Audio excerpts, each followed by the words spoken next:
لیکن دیکھیے میں یہاں پر آپ کو ادر وے راؤنڈ کہنا چاہوں گا کہ جو یوٹیوبر ہوتا ہے اس کا فوکس ہوتا ہے ٹو گیٹ کلکس. وہ ہر بات کو اتنے آسان طریقے سے بنا کر آپ کے سامنے پیش کرتا ہے کہ آپ اس کو کلک کریں اور اس کو دیکھیں. That's the whole purpose of his video. جبکہ میری ویڈیو کا یہ مقصد نہیں ہے کہ میں آپ کے کلک لوں. میری جاب یہ ہے کہ میں نے لیجٹ وے سے فارن نیشنل کو کینیڈا کے اندر لے کر آنا ہے. تو میں اب بہت ساری ارریسپانسبل باتیں نہیں کہہ سکتا. لیکن اگین جو میں نے آپ کے پچھلے پروگرام میں بھی کہا تھا اور ہمیشہ یہ کہتا رہتا ہوں کہ onus is on you to see کہ آپ کو کیا کرنا ہے اور کیا نہیں کرنا ہے. اگر آپ جگاڑ کے چکر کے اندر ہیں تو آپ کو ذہن میں رکھنا چاہیے وہ جگاڑ آپ کو بھی لگ سکتا ہے. اب دیکھیں نا آپ ایک رسک پاتھ وے پر چل رہے ہوتے ہیں تو رسک اس کے اندر کیا ہے؟ رسک اس کے اندر آپ کی منی لوز ہو جائے گی. اس سے زیادہ تو اور کوئی رسک نہیں.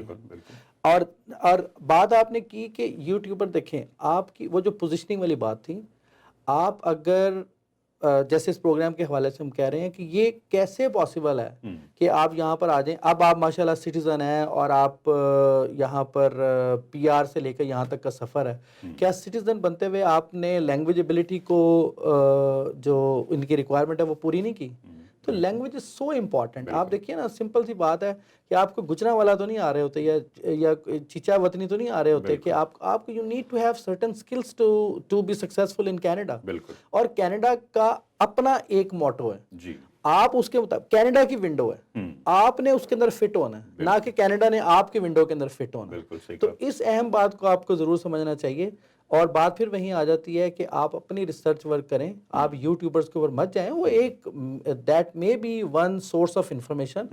آپ اس انفارمیشن کو گوگل کریں, دیکھیں, آپ کسی لائسنسڈ بندے سے اس کو ویریفائی کریں اور تب اس کے اوپر جمپ کرنے کی کوشش کریں. بالکل صحیح کہنا. بلکہ سب سے بیسٹ تو یہی ہے کہ آپ کسی لائسنسڈ اس سے کنسلٹ کریں اور جو یوٹیوبر بتا رہا ہے اس کے اوپر آپ آنکھ بند کر کے نہیں, آپ بالکل نہیں کیجیے. ورنہ وہی پھر یہ ہے کہ جو میری ذاتی تشخیص ہے اس طرح کے لوگوں کے لیے کہ وہ جگاڑ کے چکر میں ہوتا ہے اور الٹیمیٹلی جگاڑ ان کو لگ جاتا ہے. اور اس معاملے میں تو سب سے امپورٹنٹ یہ ہے کہ آپ کبھی بھی شارٹ کٹ نہ ماریں.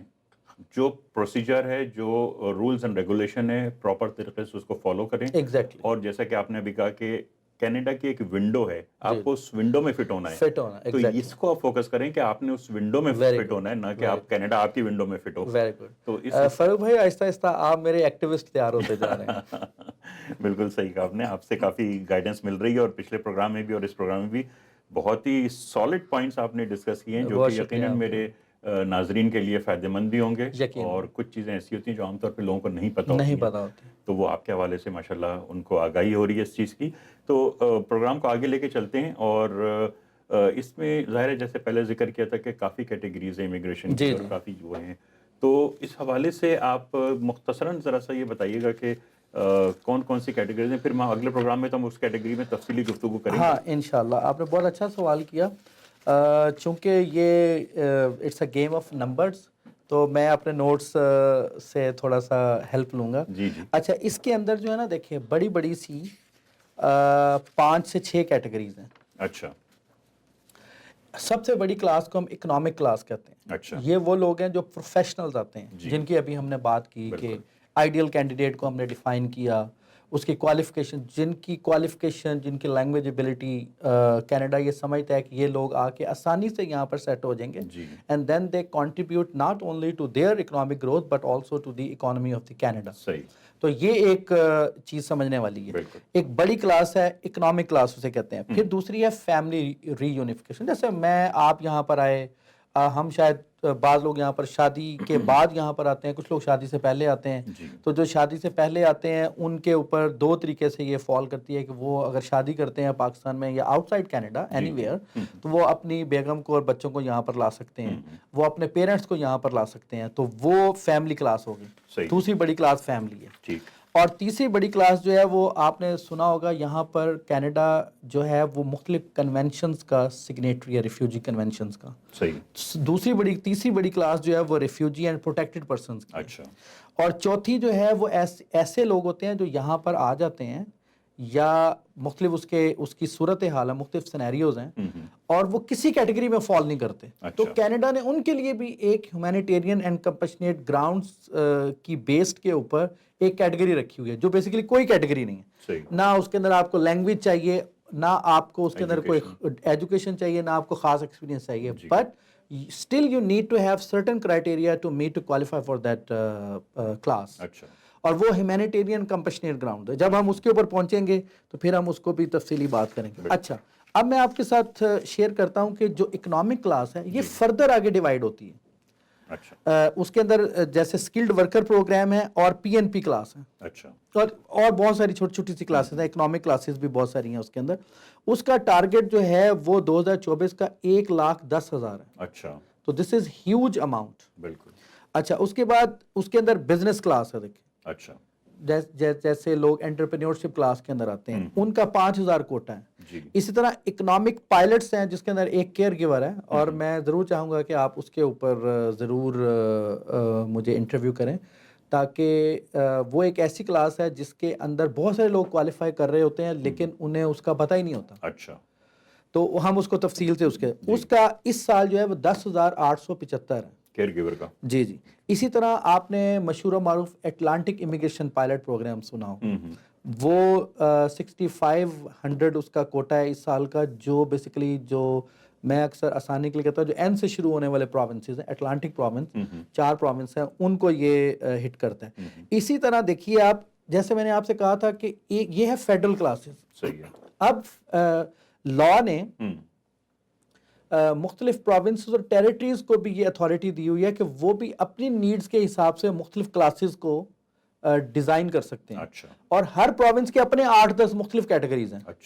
اچھا، وہ ٹوٹل کوٹا بھی 1,10,000 کے برابر ہے. اور یہ ساری مل کر جو ہے وہ ٹوٹل اکنامک کلاس کے اندر 2,81,135 ہے 2024 کے اندر. اچھا، تو اب آپ دیکھیے کہ کس طریقے سے جو ہے وہ اٹلانٹک کی الگ سے ہے. پی این پی کے اندر آپ دیکھیں گے تو انٹرپرینیورشپ کلاس الگ ہے، جو یہاں پر بچے پڑھ رہے ہوتے ہیں ان کی الگ ہے، ہائی ڈیمانڈ لسٹ الگ ہے، وغیرہ وغیرہ. اس میں بھی آپ دیکھیں تو ہر کیٹیگری کے جو ہے وہ 8 سے 10,000 بندے انہوں نے ایلوکیٹ کیا ہوا ہے ہر پروونس کو. اور انہوں نے پھر ہر کیٹیگری اپنی ڈیمانڈ کے مطابق، اپنی نیڈز کے مطابق، لیبر مارکیٹ کے مطابق انہوں نے اس کو ڈیزائن کیا ہوا. تو اسی طرح جیسے 2024 ہے، میں نے آپ سے بات کی تھی کہ جو امیگریشن لیول پلانز ہیں یہ 3 سال کے پیٹرن پر چلتے ہیں. تو 2024 کے اندر 2,81,000 ہیں، اور 2025 کے اندر 3 لاکھ ہیں، اور 2026 کے اندر بھی 3 لاکھ ہیں. تو still there is huge opportunity. Again فائدہ انہی کو ہوگا جو پوزیشننگ اچھی کر کے بیٹھے ہوں گے، جو ابھی ہماری اب تک کی گفتگو ہوئی ہے، including content of the YouTubers, جو اس سے فائدہ اٹھائیں گے اور تیار ہوں گے. آپ دیکھیے وہیں پر میں کہنا چاہوں، مثال کے طور پر اگر آپ مجھ سے ابھی پوچھیں کہ علیم بھائی جب آپ آئے تھے کیا آپ نے کسی کنسلٹنٹ کے ذریعے اپنا کیس فائل کیا تھا؟ بالکل بھی نہیں کیا تھا. دیکھیں، میں خود گیا، میں نے خود اس وقت CIC ہوتا تھا، آج ہم اس کو IRCC کہتے ہیں. تو CIC کی ویب سائٹ کے اوپر جا کر میں نے جس کیٹیگری میں فال کرتا تھا، میں فیڈرل اسکلڈ ورکر کلاس جس میں 1,10,000 لوگ آتے ہیں، میں نے اس کے اندر جا کے اس کی ریکوائرمنٹ کو سمجھا، پڑھا، اس کے مطابق پورا کیا، امبیسی میں اپلائی کیا. اس وقت امبیسی کے اندر انٹرویوز ہوتے تھے. جا کر انٹرویو دیا اور وہیں پر انہوں نے مجھے کہا کہ جی آپ you are qualified for our permanent residence program. اور ہم یہاں پر آ گئے. نہ ہم نے کسی سے کوئی سفارش کرائی، نہ ہم نے کوئی ایکسٹرا آرڈنری کوئی اس کے اوپر ایفرٹ کی آلریڈی، لیکن میں اس آئیڈیل کینڈیڈیٹ کی ڈیفینیشن کو میٹ کرتا تھا. صحیح. تو that basically help me to come to Canada. اچھا، اسی طرح میں نے بعد میں فیملی کی بات کی. تو فیملی کے اندر 2 کلاسز ہے. آپ کا ٹیسٹ لے لیتے ہیں. فیملی کے اندر کون سی 2 کلاسز ہیں؟ لائک ایک تو پیرنٹس کی، دوسرے وائف کی. Very good. اس کا مطلب ہے you are going to be a very good activist in my case. تو اسپاؤس کے لیے 82,000. اچھا. تو اس سال جو ہے وہ میں ایک اور ٹی وی کے اوپر بھی پروگرام کرتا ہوں، میں کہتا ہوں یہ بیسیکلی بیگمات کا سال ہے. اچھا. تو جن لوگوں نے بھی شادی کرنی ہے انہیں ضرور کرنی چاہیے. اور وہ 82,000 کوٹا ہے. 82,000 اپلیکیشن انہوں نے اپروو کرنی ہے. اسی طرح جو پیرنٹس اور گرینڈ پیرنٹس ہیں ان کا کوٹا 32,000 ہے. پہلے یہ 2-3 سال پہلے 20,000 ہوا کرتا تھا، تو اس سال انہوں نے وہ بھی انکریز کیا. اور یہ ٹوٹل فیملی کلاس بھی 1,14,000 ہے. اچھا، گڈ. اور اس کے لیے دیکھیے نہ کوئی آئلٹس چاہیے، اس کے لیے نہ کوئی آپ کو کوالیفیکیشن چاہیے. بیسیکلی آپ کا جو یہاں کا PR ہے اور یہاں کا کینیڈین سٹیزن ہے، اس کے ساتھ جو ریلیشن شپ ہے یہ اس کی بیسس کے اوپر. اچھا، اب یہی میں بتاتا چلوں کہ 2024 کے اندر